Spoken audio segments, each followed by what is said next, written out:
দেখো আজ নবমী, অষ্টমীর দিন থেকে এই যে এই বিড়ালটা সুস্থ ছিল, এও বমি করছে আর পটিতে ব্লাড বেরোচ্ছে। তো যে আমাদের স্যালাইন দিতে আসতো তাকে ফোন করা হয়েছে। হসপিটাল তো গভর্নমেন্ট ছুটি পড়ে গেছে, তো হসপিটাল তো বন্ধ। তো হসপিটালেই ডাক্তার খবর পেলাম সে আজকে মধ্যমগ্রামে বসে বিকেল 4টে। তো এই আমরা এখনও বেরোচ্ছি ওকে নিয়ে। এই যে 4:09 বাজে, এখন আমরা মধ্যমগ্রাম মানে ডাক্তারখানায় নিয়ে যাচ্ছি, সেটা হলো প্রাইভেটে। আমরা চলে এসেছি প্রাইভেটে দেখাতে, কারণ হসপিটাল তো আজকে বন্ধ। আর দেখো আমাদের মতন অনেকেই পেটস প্যারেন্টসরা আজকে তাদের পেটসদের নিয়ে হাজির হয়ে গেছে। কি করবে, শরীর খারাপ হলে কি আর পুজো, আসতে তো হবেই। তাদেরকে তো এইভাবে ঘরে ফেলে রাখা যায় না। এই যে আমার আগের বিড়ালের যেই রোগ হয়েছিল সেই একই রোগ ছোটুরও হয়েছে।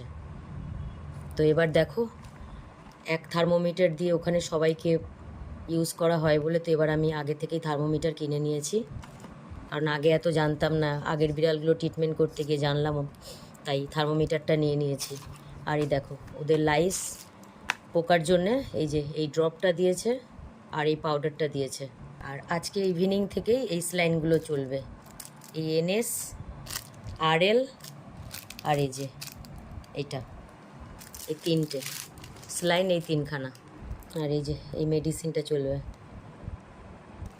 আবার আগের মতন শুরু হয়ে গেল আমার পরিশ্রম আর আমার বাচ্চাদের কষ্ট। সেই ছোট ছোট পায়ে দুবেলা করে ছুঁচ ফোটানো হবে, ইঞ্জেকশন দেওয়া হবে, তাদের কষ্ট।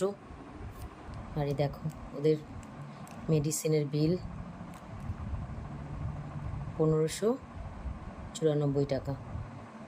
এখন 7টা বাজতে যায়, স্যালাইন দিতে এখনই আসবে ছেলেটা, ও স্যালাইন দিতে আসবে এখন।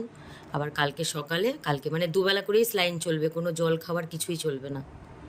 পুজো হোক বা অনুষ্ঠান হোক, ঘরের বাচ্চারা অসুস্থ হলে তাদের তো দেখতেই হবে, তাদের তো ট্রিটমেন্ট করতেই হবে। তাদেরকে ফেলে রেখে তো আর পুজোয় ঘুরতে যাওয়া যাবে না। আমি ঠাকুর দেখলাম না, কিন্তু ঠাকুরের কাছে একটাই আমার অনুরোধ যে আমার বাচ্চাটা যেন ভালো হয়ে যায়, সে যেন সুস্থ হয়ে আবার তার জীবন ফিরে পায়।